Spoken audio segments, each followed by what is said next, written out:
कि मतलब एक बंदा जो इतना डिसअलाइन डिसोरिएंटेड बंदा फौज में आया पढ़ाई से बचने के लिए, and now he has been called for GTO training. तो मेरे लिए बहुत एक पर्सनल हाई था प्रोफेशनल लेवल पे।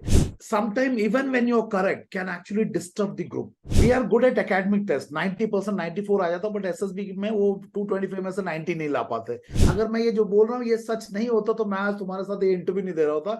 मैं किसी बैंक के सामने हवलदार गणेश बाबू बंदूक लेके खड़ा होता। बिल्कुल बता रहा हूँ। आपका सवाल है does reading help? It helps provided you digest it and implement it. Otherwise, simply reading will not help. So the more he creates that challenges for you, इधर से जाओ, उधर से ये हट गया, वो हट गया. He is taking adequate interest in the way you're conducting, and probably you are doing well. बाकी तुम्हारा तो गेम पहले 4 टास्क भी खत्म हो चुका है। हमें एक चीज पता नहीं है कि एसएसबी को हमसे क्या चाहिए। तू बढ़ता चल, तू बढ़ता चल, तू बढ़ता चल। जय हिंद, वंदे मातरम और भारत माता की जय। स्वागत है आपका द फौजी शो में। द फौजी शो में सामाजिक जिम्मेदारी की तरफ एक विनम्र कोशिश है। इस शो से इकट्ठा किया हर पैसा भारत के वीर फाउंडेशन में जाएगा ताकि हमारे शहीद भाई बहन की फैमिलीज को कोई भी आर्थिक समस्या ना आए। आपके एक लाइक, शेयर और सब्सक्राइब से किसी की सहायता हो सकती है, क्योंकि मैं खुद एक एक्स एनडीए हूँ और नेशनल डिफेंस एकेडमी में 3 साल ट्रेनिंग किया हूँ। मैं सम्मान करता हूँ हर उस भाई बहन का जो सरहद पर है, ताकि हम जैसे लोग, आप और मैं, चैन की नींद सो सके। जय हिंद, वंदे मातरम, भारत माता की जय। स्वागत है आपका द फौजी शो में। Today we have with us very special guest, because काफी रिकमेंडेड बच्चे आए, लेकिन रिकमेंड उनको जो कर रहा है वो बहुत कम आए। सो आज फर्स्ट टाइम एक ex GTO lieutenant colonel Ganesh Babu sir, who is a very popular YouTube content creator. He has more than 80,000 subscribers, and he joined the army, the Corps of Signals, in 1985 as a soldier. तो उनकी कहानी बहुत motivational है, बहुत interesting है। he belongs to he got commissioned, and then he served for more than 30 years. He's a gold medalist in psychology, MBA, BSc, BTech, sir पूरे scholar है। and if you seen his content तो आपको समझ आ जाएगा कि what kind of he puts in his content. And from a 12th dropout, sir has become an academic partner with Unacademy, a TEDx speaker. तो बहुत अच्छी ये वीडियो होगी, so please stay tuned and end तक देखिएगा। और sir का YouTube channel link is in description, do check it out, and also his courses with Graphy, link is in description. Jain sir, thank you for coming on our platform. Yeah, thank you and Jai Hind Simrat. And in fact, I keep watching your video, ना, and अच्छा लगता है तुम्हारा जो interviews वगैरह जो भी लेते हो। And बहुत कैजुअल है सर आपके लिए, तो आपके साथ वैसी बातें नहीं कर सकते हम, लेकिन sir thank you so much for coming on our platform. Sir अपने बारे में अगर आप व्यूअर्स को थोड़ा सा इंट्रोड्यूस अपना बारे में बता पाएंगे सर? मेरे बारे में एक्चुअली आपने बता ही दिया। Like you said, I am colonel Ganesh Babu. I was in the army for 30 years और मेरा एकेडमिक ट्रैक रिकॉर्ड बड़ा ही गड़बड़ वाला था। Like you said, you know, I am from Kerala. Kerala में क्लास 1 में एडमिशन लिया था, लेकिन वहां से मुझे दिल्ली शिफ्ट किया क्लास 1 में, बिकॉज वहां बहुत बदमाशी करता था एंड धक्का उक्का मार के। माय फादर वाज अ फौजी, सुबेदार मेजर साहब थे when he finally retired. So I did my 10th with 53%. That's my academic background, and I'm a 12th dropout. And 12th dropout करके, not because I was bad in studies, I did not study.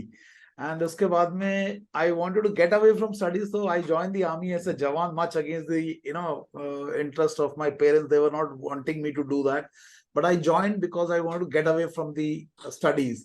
वहां जाके realize हुआ कि कुछ तो गड़बड़ हुआ है। And then under the influence of somebody, I did my 12th, and वहां पे भी पहली बार शायद पढ़ाई में मेहनत किया था, and I got 57 point some percentage, not even 60. मुझे मन था 60 मिल जाए, but anyway, उस 12th के बेस में I gave my अपना ACC का written examination. I cleared it, and for everybody's surprise, I got cleared in the first attempt itself. Oh, great, that sir. time, yeah, that time definitely I was quite, मुझे doubt हुआ कि SSB से कोई गलती हुआ होगा, but subsequently या really, क्योंकि मतलब एक बंदा, मतलब मैं अपना जब पीआईक्यू देखता हूँ उस टाइम वाला, तो मैं खुद सोचता हूँ कि मैं खुद को रेकमेंड करूंगा, तो लगता है शायद नहीं करता। But having got cleared and subsequently as thing moved out, then I started realise कि एसएसबी ने मुझे रेकमेंड करके गलती नहीं किया। दैट रियलाइजेशन वाईओस के बाद और जब डिग्री कर रहा था मेरे को पता चल गया था कि एसएसबी से गलती नहीं हुआ, but I was quite curious to know SSB ने क्यों किया। और वो क्यूरियोसिटी का भी शायद एक जवाब मिला जब मैं एक्चुअल जीटीओ बना। आई रियलाइज कि no, I had transformed myself from what I was before joining the army as a jawan, and subsequently when I went to SSB there were certain transformational changes. वही मेरा training का philosophy है. So that's in nutshell. So Simran, that's it. Very Great. short. Sir, आप what was your first experience like in DIPR, and how was your training there? DIPR का मतलब है कि I was a major and I was posted Rangi Assam में, and I was in the signals, so I was in hardcore combat communication में था। तो एक दिन अचानक एक सिग्नल आया आर्मी हेडक्वार्टर दिल्ली से कि so and so colonel major Ganesh Babu has been nominated for GTO course करके। तो मेरे को तो दूर दूर से कुछ पता ही नहीं था, कि मैं सोचा भी नहीं था कि मैं जीटीओ बनूंगा। एंड बिकॉज मैं सर्विस एंट्री हूँ, एसी से हूँ, तो मैं अपने कोर्समेट से करीब 4 साल एज में बड़ा था। तो there were lot of opportunities that I missed. मैं एमटेक के लिए क्वालिफाइड नहीं था, मैं स्टाफ कॉलेज के लिए नहीं जा सकता था, there were age criteria also, but it had never bothered me because my journey is from a very humble background. तो ये सडनली जब जीटीओ का आया तो आई डोंट नो मेरे को क्यों जीटीओ के लिए नॉमिनेशन हुआ, but to me it was like clearing staff college in the army. कि मतलब एक बंदा जो इतना डिसअलाइन डिसोरिएंटेड बंदा फौज में आया पढ़ाई से बचने के लिए, and now he has been called for GTO training. तो मेरे लिए बहुत एक पर्सनल हाई था प्रोफेशनल लेवल पे। So I was very motivated to do that course, and I was very strong inclination कि मुझे ये करना ही है। It does not have very career में ये बहुत बड़ा growth का appointment नहीं है, लेकिन मेरे लिए एक personally एक बहुत बड़ा high था कि from a jawan becoming an officer and now becoming a GTO. So I went to Delhi, Timarpur में था from Rangia, एंड मैं इसका clearance rate is very low. Clearance rate मतलब जीटीओ का क्लियरेंस जो होता है, we had 28 officers in our batch, army navy air force, उसमें से 5 क्लियर हुए थे। तो वो क्लियरेंस रेट भी था, और मेरे लिए तो ये डू एंड डाई वाला, तो मुझे तो करना ही था। तो I really did very very very well in that, जबकि it was a very stressful course, both in the first leg Timarpur में, एंड सेकेंडली जो प्रैक्टिकल लेग था वो था 14 SSB इलाहाबाद में गया था मैं ट्रेनिंग के लिए। तो 2 पार्ट में होता है। तो द एक्सपीरियंस देयर वाज मेरे लिए it was very very high, personal high for the humble beginning. And उसका ये हुआ, not only I did very well in the training, subsequently when I became GTO, मेरा माइंड जो पहले वो 10th में 53 वाला, by then it became so curious to learn things कि I got into a project. It was a personal capacity में project था, उसका नाम था Perception Management of Candidates for Improved Selection। और वो इतना पर्सनल इंडिविजुअल लेवल पे कर करके वो DIPR तक पहुंच गया। मतलब इट सडनली मैं लाइमलाइट में आ गया, ऑल दोस थिंग। तो मेरा वो एक्सपीरियंस बहुत ही जबरदस्त था, और मैं ये बोलूंगा मेरे पूरे प्रोफेशनल कैरियर में there are lot of high points, but they were signal specific, but this was something. And आज मैं जो भी कर रहा हूँ, मतलब I gone beyond SSB, I am into a concept called self management leadership, जहाँ पे हम स्पीकर फॉर मल्टीपल प्लेटफॉर्म्स, जैसे आपने बोला TEDx का भी बोला है करके, Annamalai university, leadership and personality development, self, मतलब मल्टीपल, सबकी शुरुआत जीटीओ से हुआ। अगर मैं जीटीओ नहीं बनता तो फॉरगेट अबाउट SSB का ट्रेनिंग, मैं किसी कॉर्पोरेट में कुछ कर रहा होता अपना communication related. It actually give me complete different approach subsequent to living army and वो। सो मेरे लिए DIPR and my association with SSB has been a turning point much beyond just GTO. So that's how I will put it. A very very personal high. Great. So sir, आपका first time GTO का experience was at Allahabad? नहीं, first time का मतलब है you're talking as a GTO बनने का। Yes, ये 2 part में ट्रेनिंग होता है। First part is a theoretical part, जहाँ पे दिल्ली में there is a place called Timarpur, वहां पे DIPR का हेडक्वार्टर है, defence institute of psychological research. तो the theoretical part for GTO psych and interview is conducted there, and उसके बाद में if you qualify the written leg, you have to go and do a practical leg in one of the SSB. So मेरे case में that was 14 SSB Allahabad as a trainee GTO. So yes, मेरा first experience as a trainee GTO was in Allahabad 14 SSB में। तो 10 batches हमको assess करना होता है, plus 2 dry batch बोलते हैं, और वो खत्म होने के बाद once I qualified that also I became a GTO. So मेरा first posting as a GTO was in 21 SSB Bhopal में। So trainee first experience was at Allahabad, and as a regular GTO, it was at 21 SSB Bhopal mein, and subsequently again went back to Allahabad in 11 SSB. So मेरे दो tenure थे. So 21 SSB Bhopal and 11 SSB Allahabad and 14 SSB में training. So that's the way the whole thing is. Sir कुछ myths हैं बच्चों की, you have had मतलब बहुत एक्सपीरियंस है आपको, Yeah. so I think आपसे बेटर तो कोई नहीं होगा. Sir starting from screening, Yeah. काफी बच्चे बोलते हैं फिश मार्केट बन गया, Yes. तो फिश मार्केट से सर कितना फर्क पड़ता है एसएसबी पे, स्क्रीनिंग पे? मैं आपको एक उदाहरण से बताता हूँ सिमरत, फिश मार्केट से फर्क पड़ता है नहीं है, आप भी खुद ही जवाब दे दोगे. जस्ट इमेजिन कि आप एक छोटी सी 10 की टुकड़ी लेके पाकिस्तान के अंदर चले गए, है ना, I am just taking Pakistan का रेफरेंस, सर्जिकल स्ट्राइक के लिए गए हो, टाइम है रात के 2:30 बजे, मूनलाइट नहीं है, अंधेरा है, और आपने एग्जैक्टली 250 पे फर्स्ट राउंड फायर करना है. Let's say that's a planning. So everything is set. Now suddenly Simrat को खांसी आ गया, और इतना बुरी तरह से खांसी आ रहा है कि सिमरत का खांसी रुक ही नहीं रहा. नाउ मैं सिमरत से पूछ रहा हूं, हाउ मच सिमरत का खांसी will affect the operation? Will it affect Simrat? Yes sir, It definitely. will affect. So similarly, अगर fish market बनता है, it affects the assessment and performance of the ये. Now the difference between, for example, अभी आपने PPNDT का पूछा है, ये जो साइकोलॉजिकल टेस्ट है स्टेज 2 का, इसमें बगल वाला जो बैठा है, भले ही वो आपके बगल में बैठा है, he does not interfere, मतलब his performance does not affect your performance. But in the group testing and also in the PPNDT, the way others conduct in the group, it affects everybody's performance. So आपका सवाल है असर पड़ता है, अगर पाकिस्तान में 2:30 बजे सिमरत की खांसी का असर पड़ता है तो इधर भी पड़ता है.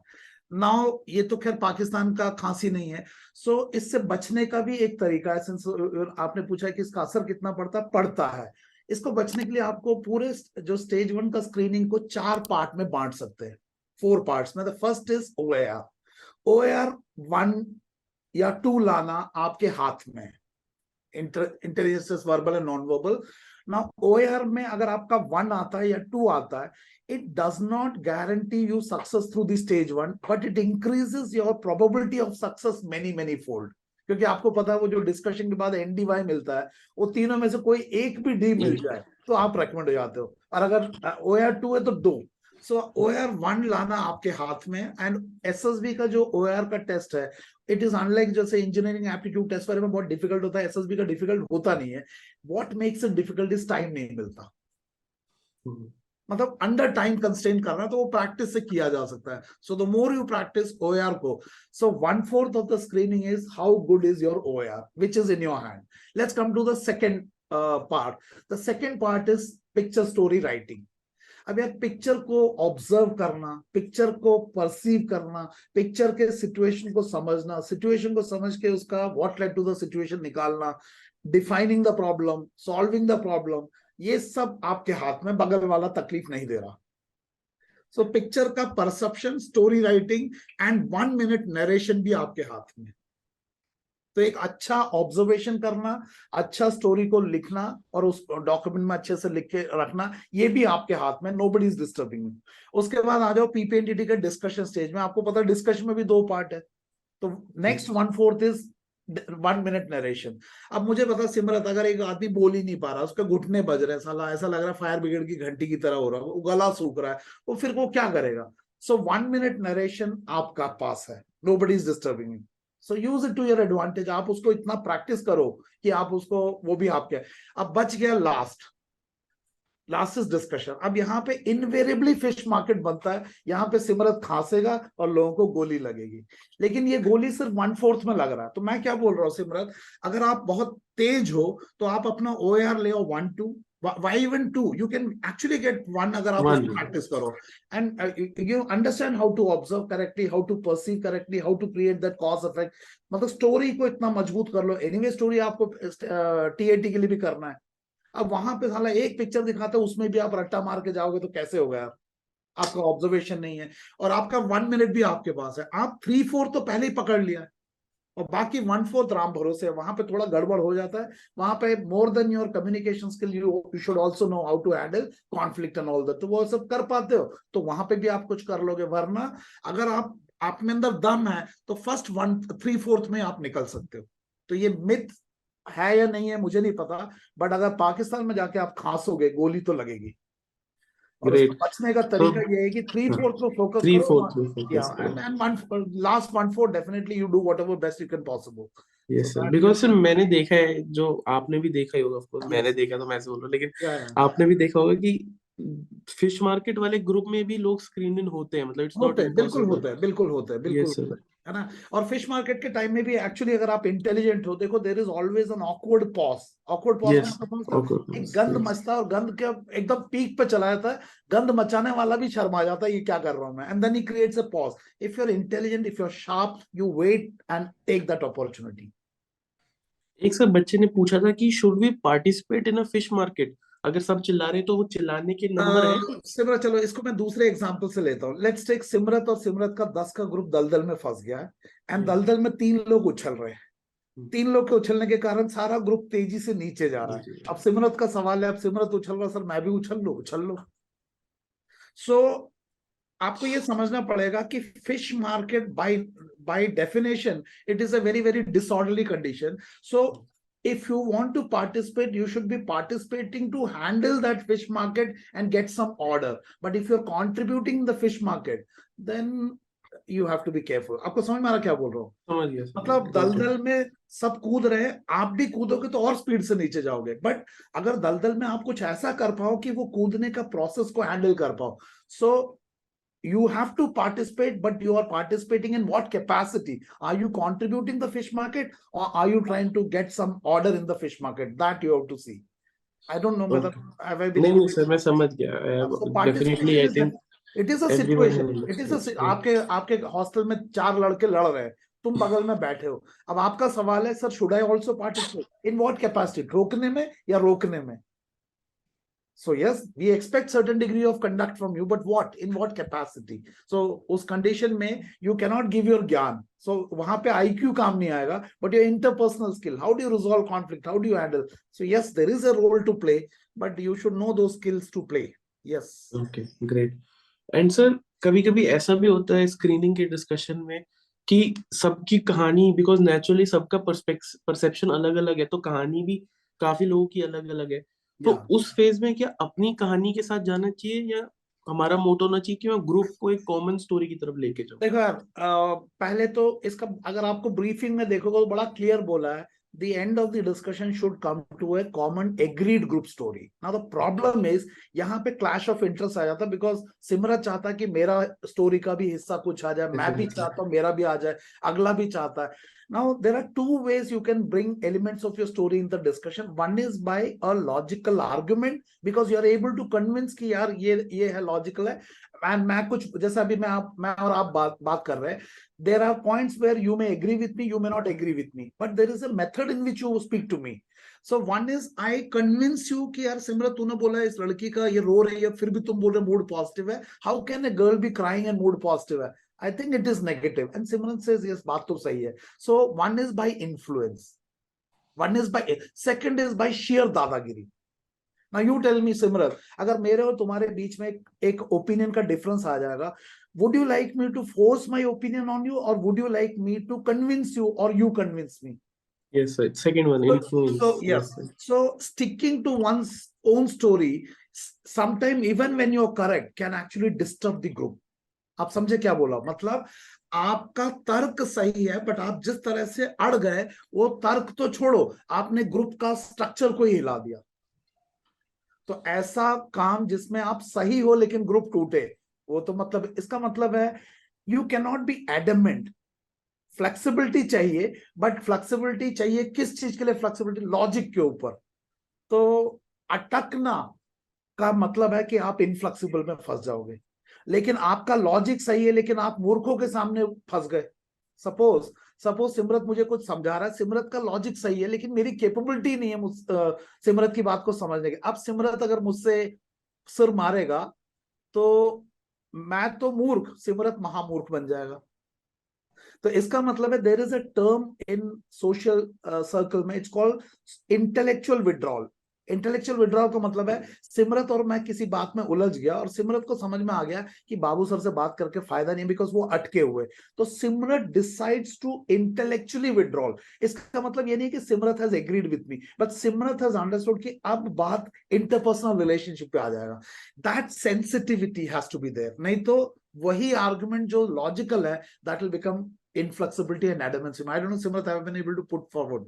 Definitely sir, definitely I think बहुत अच्छे से समझाया सर आपने मुझे। तो जैसे मैं एक उदाहरण देता हूँ, लेमन जैसे मान लैंग्वेज लो में सिमरत का अपने प्रोफेसर से कोई झगड़ा हो गया और सिमरत सही है प्रोफेसर गलत है, लेकिन प्रोफेसर अब ईगो में आ गया, अब सिमरत का सही भी तुम्हारे लिए नुकसान कर देगा।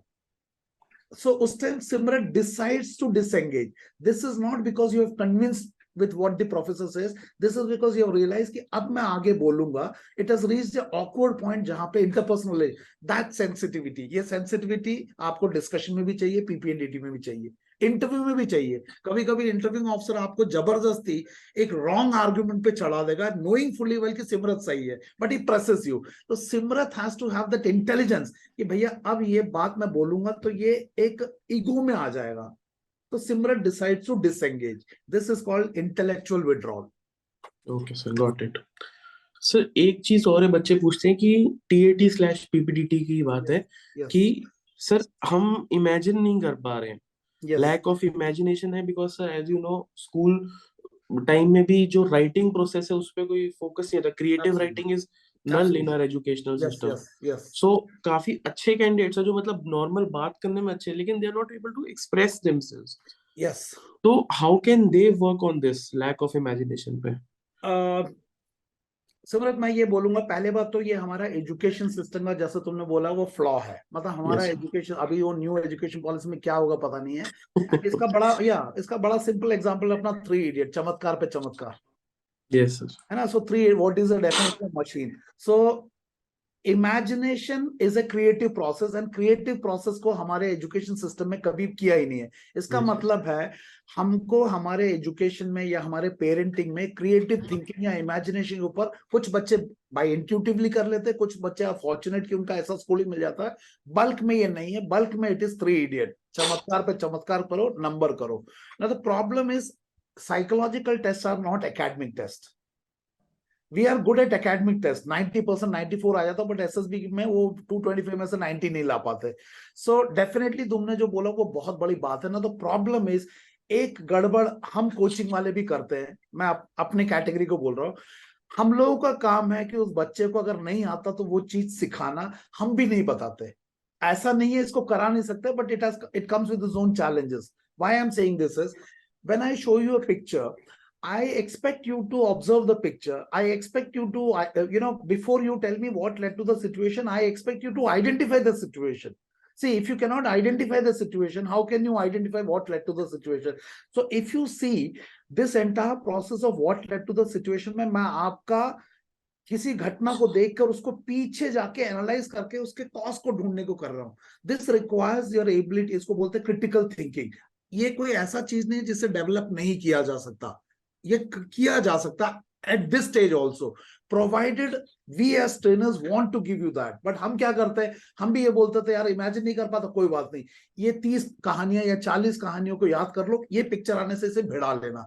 So the problem is Simrat, अभी तुमने तुम्हारे कैंडिडेट्स ने पूछ तो लिया इसको कैसे डेवलप किया जा सकता है, but the problem is candidates भी इसको करना नहीं चाहता because he gets a easy capsule.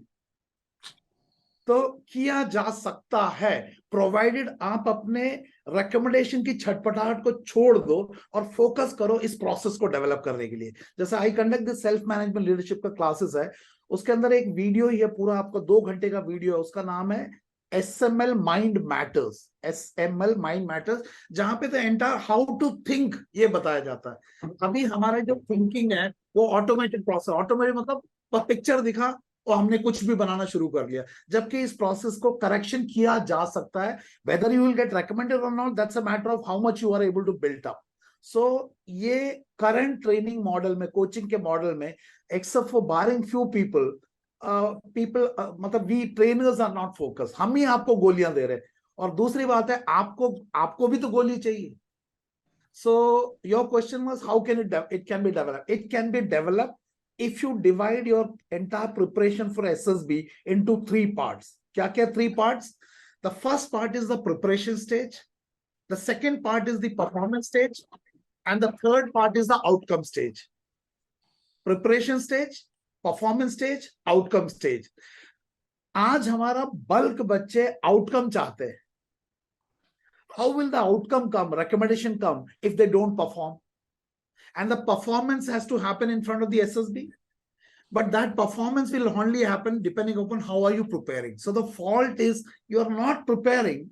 You're not worried about preparing, and then how will you perform? And when you don't perform, how will you get the outcome? So focus गलत है. आप Simrat basketball खेलते हो? Yes, sir. अगर आप basketball खेल रहे हो तो आप स्कोर बोर्ड पे ध्यान नहीं दे सकते. आपको बास्केट करना पड़ेगा, फुटबॉल करना पड़ेगा. आप बहंगे हो, आपने बास्केट पे ध्यान नहीं दे रहे हो, आप स्कोर बोर्ड पे देख रहे हो. पहले तो इसे चेंज करना पड़ेगा, ये एटीट्यूड ही चेंज करना पड़ेगा. सिमरत, ये बिल्कुल मैं कन्विक्शन के साथ बोल रहा हूँ. अगर मैं ये जो बोल रहा हूँ ये सच नहीं होता तो मैं आज तुम्हारे साथ ये इंटरव्यू नहीं दे रहा होता. मैं किसी बैंक के सामने हवलदार गणेश बाबू बंदूक लेके खड़ा होता. बिल्कुल बता रहा हूँ. This is possible to be develop, but you should shift your focus from recommendation to preparation. When you prepare you will perform. The problem is you don't want to prepare. तो फिर कहां से डेवलप क्यों आएगी? No, ये गलत है. नीरज चोपड़ा को गोल्ड मेडल मिलता है, वो क्या गोल्ड मेडल बिना प्रिपरेशन का मिला था? सिमरत बहुत बताओ ना. नहीं यार, नहीं सर, डेफिनेटली नहीं नहीं. किया. तो यहाँ पे कैसे यार? देखो सिमरत, एसएसबी जिस तरह से कैंडिडेट देख रहे हैं वैसा एसएसबी है ही नहीं. 6 ब्लाइंड मैन एंड एलिफेंट की कहानी सुनी है ना? वो अंधे जाके इधर उधर हाथ लगाते, एलिफेंट ऐसा वैसा है. एलिफेंट वैसा नहीं है, एसएसबी भी वैसा नहीं है जैसे कैंडिडेट देख रहे हैं और जैसे हम कैंडिडेट को दिखा रहे हैं. एसएसबी को समझना तो 2 पार्ट में समझना है कि एसएसबी में व्हाट इज बीइंग टेस्टेड वो है आपका व्यक्तित्व. उसमें भी 4 डायमेंशन, फैक्टर 1, फैक्टर 2.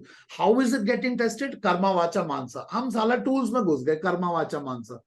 सिमरत, तू डेली वेइंग मशीन में खड़ा हो रहा, फिर बोलता वेट कम क्यों नहीं हो रहा? अरे भैया सिमरत, भागना पड़ेगा. समझ रहे हो क्या बोलो? तुम Yes, डेली yes. सुबह सुबह जाके वेइंग मशीन में, पापा वेट कम नहीं हो रहा. कहां से कम होगा यार? तू काम क्या कर रहा है वेट कम करने का? सो थोड़ा फोकस और डिसओरिएंटेड है. तो हाउ टू इंप्रूव बाद में, पहले let's focus on the basketball. Forget about the scoreboard. Scoreboard बढ़ेगा यार. आई डोंट नो मेरा ये एग्जांपल समझ में आ रहा है नहीं आ रहा? नहीं sir, definitely it is very, आपने बहुत अच्छे से समझाया. Sir, does reading fictional books, editorials, do these things help in your overcoming this problem? पटाखे फूक रहे यार. देखो यार, reading definitely enhances your horizon. Now what you read is again important, and more than reading. देखो यार Simrat, just reading it will not help. Let me give an example. तू और मैं चले गए होटल में. सिमरत आया पुणे में, मैंने कहा चल होटल में ले जाता हूँ. बढ़िया होटल में ले जाके मेनू कार्ड सामने रख दिया, बोला सिमरत पढ़ ले. सिमरत ने पढ़ लिया, अच्छा अच्छा फोटो है, पेट भर जाएगा सिमरत? नहीं सर. क्यों? पढ़ लिया ना, खाया नहीं ना सर. खाया नहीं है तो आपको भैया जो आपने पढ़ा उसको डाइजेस्ट करना पड़ेगा, उसको इंप्लीमेंट करना पड़ेगा. You know, hobbies and interest में everybody says 7 habits of highly effective people, you can win. वहां पे कहां लिखा है कि आप टिप्स एंड ट्रिक्स लगाओ? वहां तो हार्ड वर्क के बारे में बोल रहे हैं. आप तो भगवत गीता भी पढ़ते हो, उसमें लिखा कर्म किए जा, फल की चिंता मत कर. आप तो कर्म छोड़ के फल की चिंता कर रहे हो. सो आपका सवाल है, does reading help? It helps provided you digest it and implement it. Otherwise simply reading will not help. Okay sir. मतलब डेफिनेटली हेल्प. Yes, अच्छा sir. चलो, आपने ऐसा पूछा तो मैं आपको व्यूअर्स को एक चैनल का नाम बोलता हूँ. वो है थिंक स्कूल.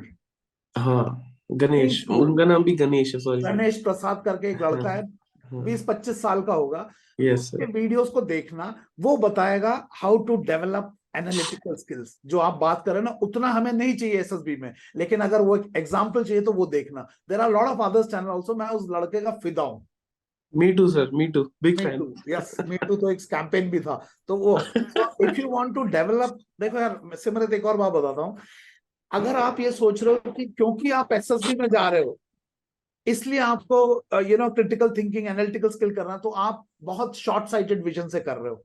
सिमरत, ये एक लाइफ स्किल है, ये एक लाइफ स्किल है. So don't get into these activities because you going for SSB. You do it because you are a person of this century and who has to go a long way. This is a life requirement, not a SSB requirement. तो ये थोड़ा महंगा है ये. तो मैं पता नहीं मेरी बात से समझ में आ रहा है नहीं आ रहा है। नहीं नहीं सर, डेफिनेटली आप ऐसे मत बोलिए, सबको सब बहुत चीजें समझ आ रहा है, आई एम क्वाइट श्योर।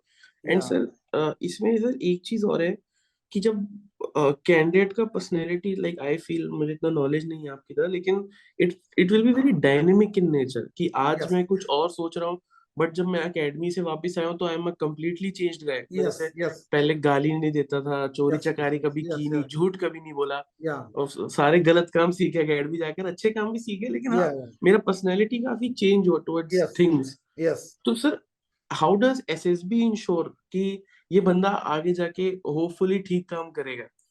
देखो यार सिमरत, पहले बात तो ये नोशन निकाल दो कि SSB cannot make mistake. It can make mistake. Why it can make mistake? It is human being assessing human beings using certain tools.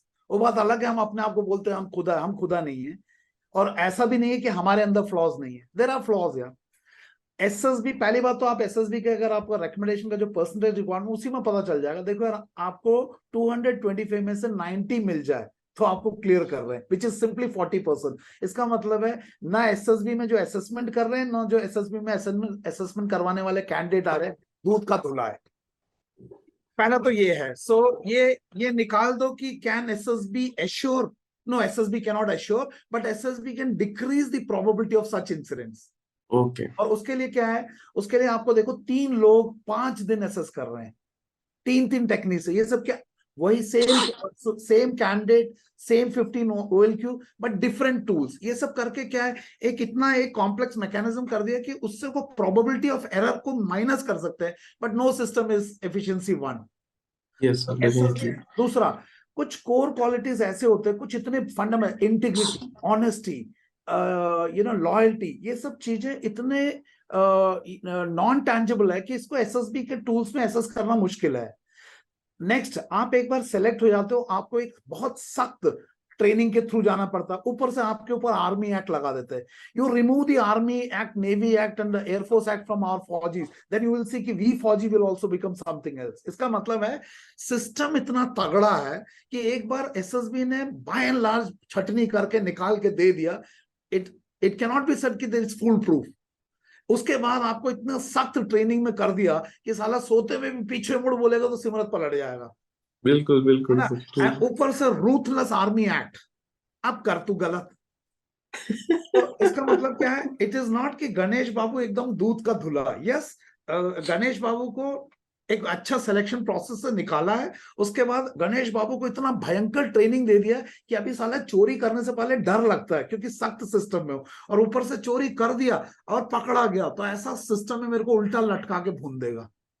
You understand क्या बोल रहा हूँ? So yes if sir, you yes. से how can SSB ensure, अगर SSB इतना ensure करता तो कपूरथला में वो 10 लाख का इंसिडेंट नहीं होता।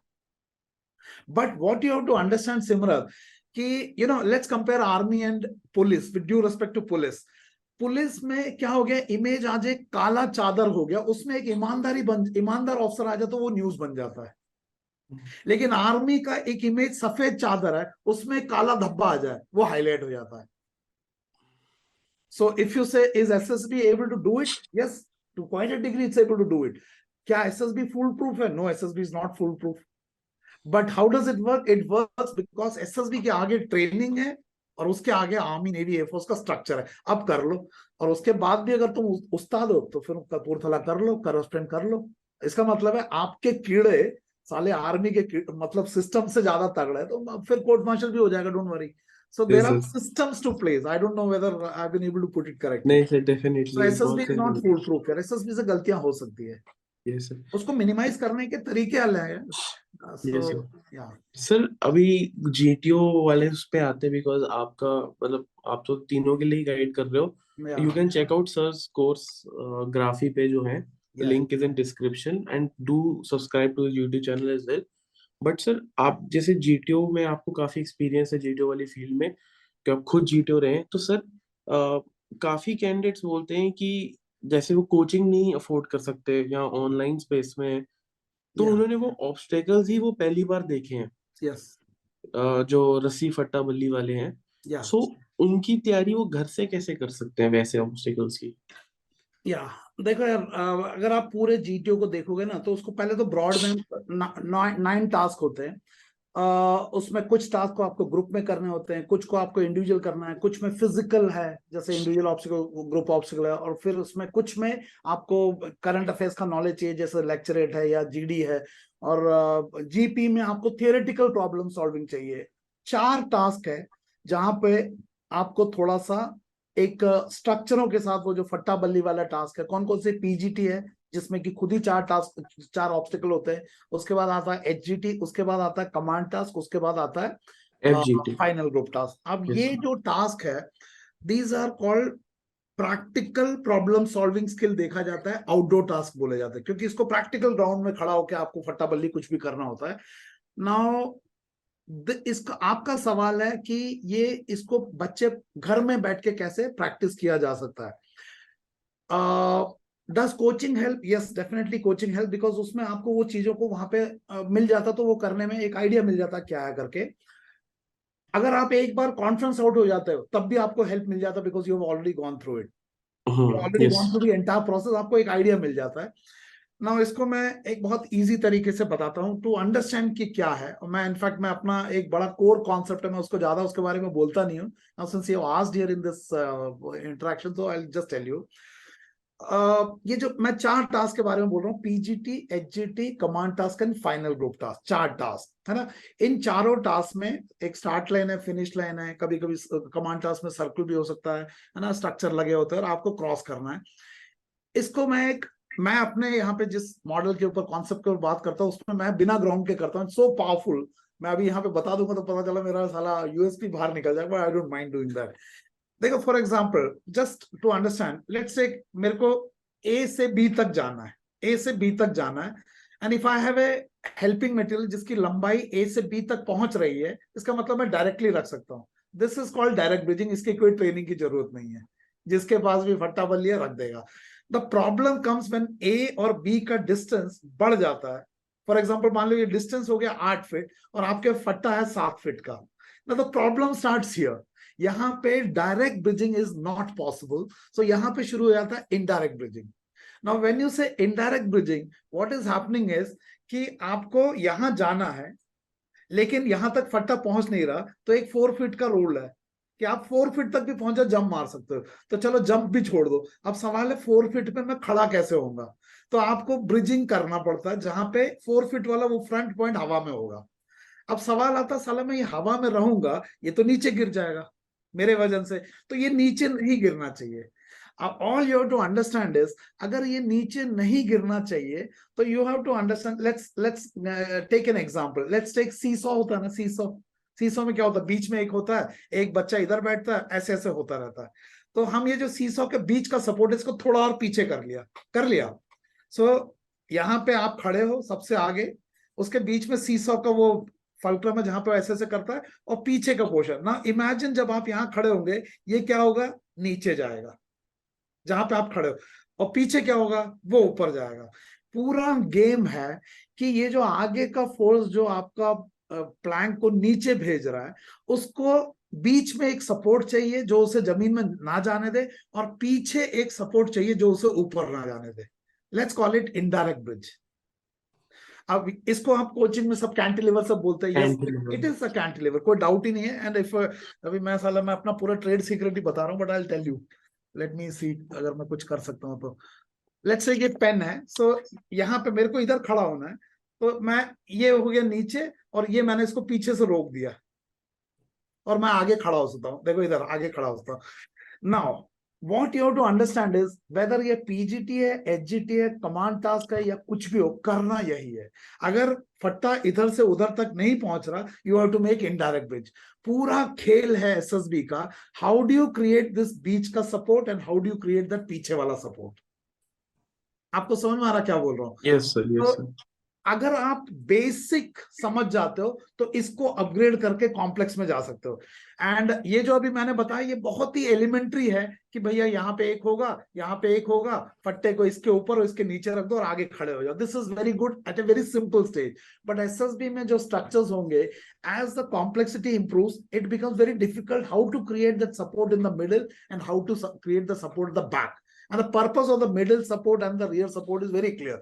मिडिल सपोर्ट का काम है फट्टे को नीचे जाने से रोकना, और पीछे का सपोर्ट का काम है फट्टे को ऊपर जाने से रोकना जब आपका वजन सामने। If you can create this, then you can stand in the front and jump into the 4 feet distance का। so अगर आपको बेसिक्स मिल जाए, you don't need ground। और ये मैं कर्नल गणेश बाबू, मैं साइकोलॉजिस्ट नहीं था, मैं ओरिजिनली साला जीटीओ था, मैंने स्ट्रक्चर बना के उखाड़ दिए।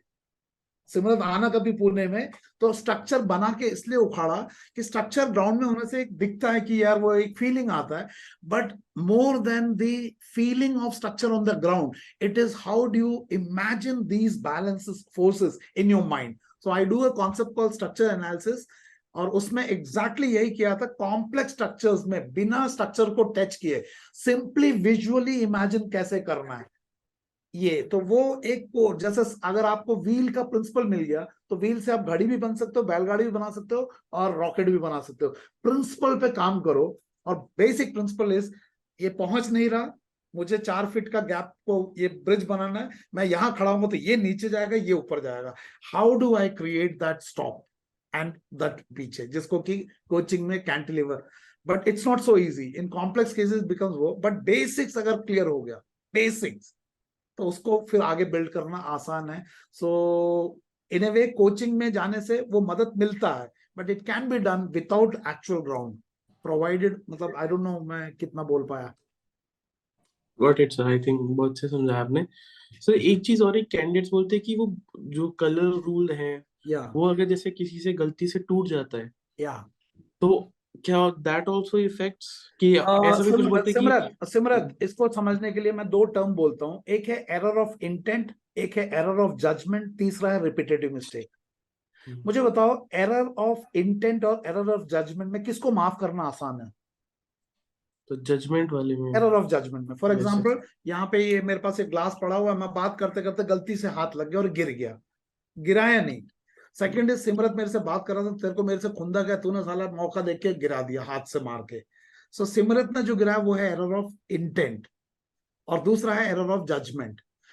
तो अगर आपका कलर रूल टूटा है, एरर ऑफ जजमेंट, गलती से हो गया, बैलेंस छूट गया या अनजाने में हो गया, नो प्रॉब्लम। बट अगर आप उससे इंटेंशनली कर रहे हो देन उसको पकड़ा जाएगा। और अगर रिपीटेडली भी एरर ऑफ जजमेंट हो जाए तो आप साला सीख नहीं रहे यार। मतलब आप समझ रहे हो, आपने एरर ऑफ जजमेंट एक बार माफ हो जाएगा, 2 बार हो जाएगा, बट अगर बार बार हो जाए तो आप में कुछ गड़बड़ाई हो, too casual. So error of judgement को माफ करना आसान, error of intent will be viewed with its severity. And अगर एरर ऑफ जजमेंट भी बार बार हो जाए, मतलब सिमरत से गलती से पड़ोसी के कार में ठोक दिया गलती से, और आपने सॉरी बोला, माफ कर दिया, गलती से दोबारा ठोक दिया, थोड़ा मुंह तो फिर खराब हो गया अंकल ने, फिर अब तीसरी बार फिर गलती कर दिया, सिमरत अब माफ नहीं होगा। और पहली बार ही जानबूझ के जाके ठोका, तो एरर ऑफ जजमेंट 1 बार 2 बार चलेगा। बट अगर बार बार ही सिमरत से हो रहा है तो सवाल आता है कि भले ही गलती से कर रहा है, इतने बार एक ही गलती क्यों कर रहा है? और अगर इंटेंशनली है तो it will have it's consequence. ये तो लाइफ में भी होता है। Also sir, does it matter कि आपको कमांड टास्क में कितने लोग बुला रहे हैं? यार देखो यार, चलो इसका एक काउंटर दिखाता हूँ यार। कमांड टास्क में क्या देखा जाता है ना, लग के सेटिंग करके आते हैं। सिमरत तू मुझे बुलाना, मैं तुझे बुलाऊंगा, तू मुझे बुलाना, मैं सुना, तो सबका 2-2 करके आ जाता 10 के बैच में। देखो यार, it is based on a concept called sociometry. Sociometry का मतलब है कि जैसे मान लो 10 का ग्रुप है, सिमरत को एडवेंचर जाना है, माउंटेन क्लाइंब करना है, तो सिमरत बाबू सर को नहीं ले जाएगा। सिमरत एक ऐसे बंदे को ले जाएगा जो साला माउंटेनिंग चढ़ना पसंद है, जो अगर कुछ मुसीबत भी आ गया। अच्छा, सिमरत को कुछ जैसा एसएसबी के बारे में बात करें, बाबू को बुलाते हैं, साला मोटा है बट भाई साथ बात सही बोलता है, उसको बुला लिया। इसका मतलब क्या है, जब तुम किसी ग्रुप में किसी लोगों के साथ जुड़ते हो, किसी मकसद के साथ जुड़ते हो, है ना। तो कमांड टास्क में अगर सिमरत खुद ही बहुत इंटेलिजेंट है तो सिमरत को ज्यादा फर्क नहीं पड़ता कि सिमरत के मन में ये आएगा ही नहीं यार, साला कहीं मैं अटक गया तो चेस्ट नंबर 3 को बुलाता हूँ, साला कुछ आइडिया तो दे देगा, क्योंकि सिमरत खुद ही बढ़िया है। अच्छा, अब सिमरत बहुत अच्छा है, मैं ढक्कन हूं और मुझे सिमरत से कंफर्टेबल नहीं, बिकॉज सिमरत जो है बहुत इंटेलिजेंट है, बट मुझे वो सिमरत से डील करता हूं तो सिमरत मुझे इनडायरेक्टली बताता तू गधा है, आई डोंट लाइक यू। तो मुझे पता है Simrat is good, but I am not comfortable, so I call XYZ person with whom I'm more comfortable. College में भी नहीं होता। मेरा वैक्स वीक है, सिमरत का हाँ। अच्छा है, लेकिन I don't want to come to you because you make me feel I am a गधा। I go to test number 3 because वो बोलता है अरे छोड़ यार 2 मिनट में हो जाएगा, चिंता मत कर। He makes me feel good, you don't make me feel good. So ये जो कमांड टास्क में बुलाते हैं, एक है नौटंकी करके तुम लोग जो सेटिंग करते हो, और ये सेटिंग हमें दिखता है बिकॉज मुझे पता है कि ये जो तुम कर रहे हो this is not a natural calling, इसके अंदर आपने आर्टिफिशियलिटी किया हुआ है, आप दिखावा कर रहे हो। सो नेचुरली कौन किसको बुला रहा है, वो एक नेचुरल कॉलिंग अलग, और ये जो सेटिंग वाली कॉलिंग है, सेटिंग वाली से कॉलिंग में आपको एक तसल्ली मिल जाता है, यार मेरे को 2 बार बुलाया, क्या फर्क पड़ता है।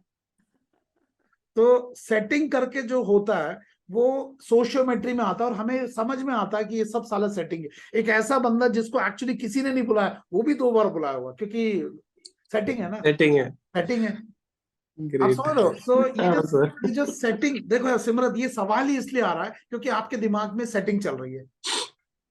अरे यार आपके सिमरत, आप मेरा ये इंटरव्यू ले रहे हो बिकॉज आपको इंटरव्यू लेने का वो स्किल पता है।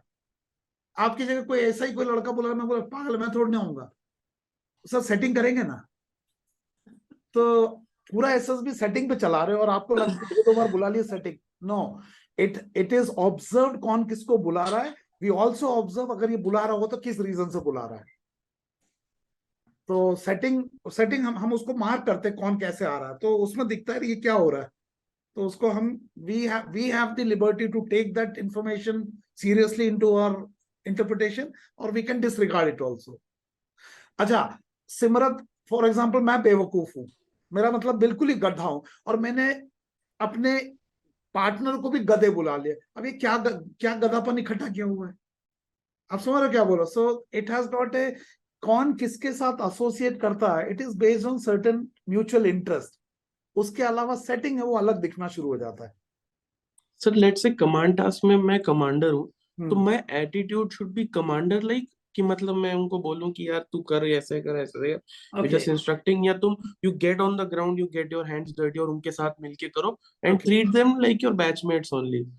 देखो यार, पहली बात तो इसको एक एग्जांपल से समझाता हूँ, है ना। अ, एक बार आई डोंट रिमेम्बर, यूएस का कोई प्रेसिडेंट था, ओल्ड प्रेसिडेंट। वो एक बार घोड़े पे कहाँ पे जा रहे थे तो कुछ गाड़ी गुड़ी फंस गया था। तो एक सार्जेंट खड़ा होके जवानों को बोल रहा था कुछ धक्का उक्का मारने के लिए, सार्जेंट साइड में खड़ा होके चिल्ला रहा था। वो प्रेसिडेंट घुड़सवारी कर रहा था, प्रेसिडेंट अपने घोड़े को साइड में रखा और गाड़ी को जाके धक्का मारना शुरू करा। और बाद में जब इन्होंने देखा, president of India, sorry president of US वाला, मतलब एक एग्जांपल है। इसी तरह का एक इंसिडेंट रतन टाटा के साथ भी हुआ था। नेल्को का टीम जो है पुणे से पता नहीं कहीं जा रहा था, तो बीच में टायर पंचर हो गया। तो उसके अंदर गाड़ी के अंदर रतन टाटा जी के अलावा उनके कुछ 3-4 बोर्ड ऑफ डायरेक्टर जो थे, गर्मी का टाइम था, तो सब एक पेड़ के नीचे चले गए, टायर बदलने शुरू कर दिया। इतने में एक बोर्ड ऑफ डायरेक्टर बोले यार टाटा जी कहाँ गए। तो इधर उधर देखा तो उन्होंने क्या देखा, रतन टाटा ने अपना टाई को फोल्ड करके अंदर डाला हुआ है और कोट को निकाला, हाथ फोल्ड करके वो साला जैक, उनकी उनकी बैंड बज गई। ये क्या हो गया भैया। तो आपका सवाल है कमांड कमांड टास्क में कमांडर जो बनता है वो कमांडरगिरी करना है या क्या करना है ना। पहली बात तो यार ये रोटेशनल अपॉइंटमेंट है, 4 दिन की चांदनी, यहाँ तो 15 दिन की, 15 मिनट की है। तो आपको ये समझना पड़ेगा कि ये कमांड टास्क में जो कमांडर बनाते हैं ये हुक्मगिरी देखने के लिए नहीं है। इसको मैं आपको समझाता हूँ कि कमांड टास्क के जो स्ट्रक्चर आप क्रिएट कर रहे हो वो 2 लेवल पे क्रिएट कर रहे हो। पहला है बुद्धि के स्तर पर आइडिया का क्रिएशन, और दूसरा है शरीर के लेवल पे एग्जीक्यूशन। अब मुझे बताओ सिमरत, ब्रिज पहले अंदर बनना चाहिए या बाहर बनेगा। अंदर बनेगा पहले। कमांड टास्क में कमांडर के खोपड़ी में आइडिया क्रिएट करवाना है, और उसके लिए हमने सबऑर्डिनेट को बोल देना चोंच बंद रखना। आप समझ लो क्या बोल रहा हूं। Yes. इसका मतलब है अगर मैं कमांडर हूं तो मेरे को हुक्मगिरी बाद में करना है, पहले मुझे वो आइडिया सोचना है, and I have to communicate that idea, communicate to the subordinate, and then subordinate should execute that idea on the ground. अब आपका सवाल है सर मैं ही कर लूं, यार आप अगर करना है तो तब करो जब या तो आपका कम्युनिकेशन स्किल बहुत वीक है, या आपका आइडिया ही नहीं है और आप हिट एंड ट्रायल करना चाहते हो, या सबऑर्डिनेट इतने मतलब कुछ भारी है कि उनको 2 आदमी से मदद नहीं हो रहा और आपको लगता है एक हाथ लगाने से उनको फायदा हो जाएगा, तो आप रतन टाटा वाला हेल्प भी कर सकते हो। तो कमांड टास्क में what is more important is the idea has to be created by you. And if you feel the subordinates are capable to understand your idea and execute themselves, fair enough. If you feel कि उनको थोड़ा सा physical मदद चाहिए, आप दे दो. आपको अकड़ के साले ऐसे खड़े होने की कोई जरूरत नहीं है. You be the way you are, because उस टास्क के बाद तेरा रोल चेंज हो जाएगा. बट कमांड टास्क में अगर तुम आइडिया नहीं सोच पाए, तेरा लग जाएगा. तो Yes. कमांडरी बाद में करना, पहले आइडिया सोचना सीखो, और सीखने के बाद सबऑर्डिनेट से करवा लो. और वहां पे आता है सेटिंग के सबऑर्डिनेट मत बुलाओ, ऐसे सबऑर्डिनेट बुलाओ who are intelligent to understand your communication. वो सेटिंग वाले आ जाएंगे तो फिर फंस जाओगे.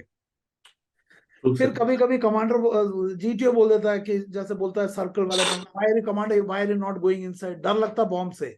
The purpose of doing that is to get you away physically from the structure. अंदर खड़ा कर देगा और दूर से बोलेगा उस स्ट्रक्चर को, अभी ये लाल हो गया, उसको देखो. So you are standing at a distance bomb के जगह में, and the structure is there. अब दूर से देखो तो यहाँ पे आ जाता है your ability to analyse structure. So if your analysis of the structure is good, does not matter commander ने हाथ लगाया, थोड़ा टेढ़ा खड़ा हुआ, ये हुआ. What matters is you should be able to create idea and communicate idea and get it implemented. और उनको कुछ मदद चाहिए, no harm doing it, but you cannot 100% get into execution, because अगर वो करोगे तो आपका जो प्राइमरी काम है क्रिएशन ऑफ आइडिया से फोकस हट जाएगा. So it's a very balance.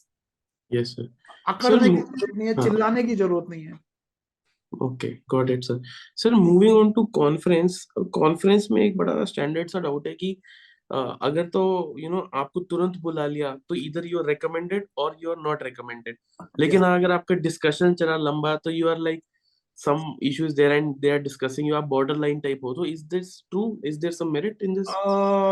यार ये ना ये मतलब ऐसा नहीं बोलूंगा कि टोटल झूठ है, टोटल सच. कभी कभी टी ब्रेक भी होता है. सच में हम चाय समोसे पीते हैं यार. तुम्हें लग रहा बाहर बैठने वाला बोलो मैं तो हो गया बॉर्डर लाइन हूँ. सच्ची में चाय ब्रेक होता तो हम बाहर नहीं जाते, अंदर ही चाय पी लेते. अब तुम खुश हो रहे हो यार, अपना तो डिस्कशन हो रहा है. एंड समटाइम एक्चुअल डिस्कशन भी होता है. Okay. For example there is a figure. For example मैं फिगर भी बता देता हूँ कि आपको जब साइक जीटी और इंटरव्यू ऑफिसर का नंबर बताने के बाद इफ दैट फिगर रीचेस 240, तो you are a candidate who can be discuss. There are various condition clear. Out of 300, sir? Out of 360. 360. Okay. हाँ, मतलब जो टोटल वो 360 छोड़ दो, तीनों का टोटल किया, मतलब साइक जीटी और इंटरव्यू का टोटल किया. देयर आर वेरियस ये. अगर वो 240 आ जाता है then a candidate can be discuss, but there are various conditions for that discussion. Are you cleared by 1, cleared by 2, वो सब छोड़ दो. Let's take that you come to a level of discussion. Now a decision has to be taken by the board कि sir recommend करना है नहीं करना. a clearly recommended candidate, there is no discussion. कभी कभी वहां पे भी डिस्कशन होता है for the sheer brilliance of the candidate. मतलब कैंडिडेट इतना अच्छा था कि even though is recommended, but we discuss कि सर इसका कैंडिडेट के साथ हमारा एक्सपीरियंस क्या था. वहां पे आपका रिकमेंडेशन का डिस्कशन नहीं हो रहा, वहां तो we are simply discussing you because you are a very good candidate. So you were not recommended after the conference, you were recommended before that. There can also be discussion कि इतना बेवकूफ लड़का नहीं आया कि सर वो ऐसा बेवकूफ था. So samosa genuine discussion.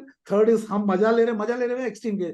सो ये जो इसमें बोला ये सच भी है और नॉट नेसेसरली भी. So it all depends sir. It is not a gospel truth कि लंबा हो रहा है तो बॉर्डर लाइन. नो, कभी कभी मजा भी ले लेते हो, चाय भी पी लेते. So thank you so much sir. इतना Yeah, बढ़िया आपने आई थिंक सब मिथ्स आप पे बता दिया and I am so excited.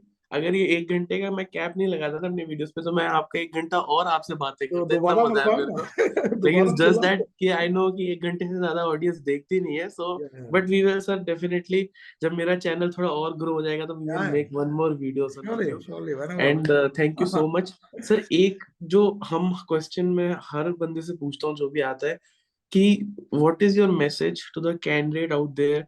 He seen failure, you are someone who has seen failure. आपने मेरे को भी गाइड किया in my tough time. So आप what is your message to them जो बंदा is trying? यार मेरा मैसेज बहुत सिंपल है और बहुत लॉजिकल लगेगा कि हर वो बच्चा, forget about SSB, I am even going for civil service के क्लासेस भी लेता हूँ, अदर्स भी कॉलेजेस में कैंपस टू कॉर्पोरेट क्लासेस में जाता हूँ. हर बच्चे को एक चीज पता है कि उन्हें एसएसबी से क्या चाहिए, लेकिन मोस्ट केसेस में, मोस्ट क्या, ऑलमोस्ट 98% केसेस में, including people who are recommended like you, including me when I got recommended, हमें एक चीज पता नहीं है कि एसएसबी को हमसे क्या चाहिए। बिल्कुल सर। आप समझ रहे हो, तुमने बोला एक बिल्कुल। मैसेज, तो मैं एकदम जेन्युइन मैसेज बता रहा हूं कि यार आप रेकमेंड हो, बिल्कुल हो, ये याद रखना, it is a give and take relationship. You are only thinking about how to take recommendation from SSB. मैं बोलता हूँ इस इक्वेशन को चेंज कर दो। आइडेंटिफाई उन्हें क्या चाहिए, नेक्स्ट आइडेंटिफाई उन्हें जो चाहिए उस स्केल पे आप कहां पे हो, identify how much is the delta, get a good mentor who can help you identify this delta, and then that mentor should also help you to tell you how to bridge this delta, and put your 200% into bridging that delta. Bridge it to so much कि उन्हें जो चाहिए उससे ज्यादा दे दो. You will get what you want. This is my single and only message. कि तुम्हें क्या चाहिए वो तुम्हें पता है. That's the goal. Keep it away. Find out what do they want. आज जो तुम जो जानते हो वो एसएसबी को नहीं चाहिए.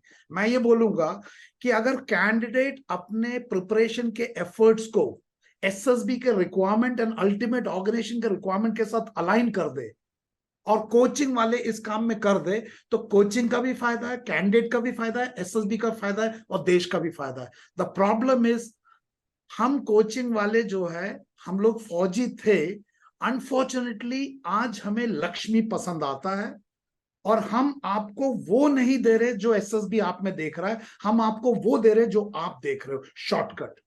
इस एटीट्यूड को अगर आप छोड़ दो और अपने अलाइनमेंट को लेने की बजाय देने पे आ जाओ, तो I think you can perform better. That's my only and one advice.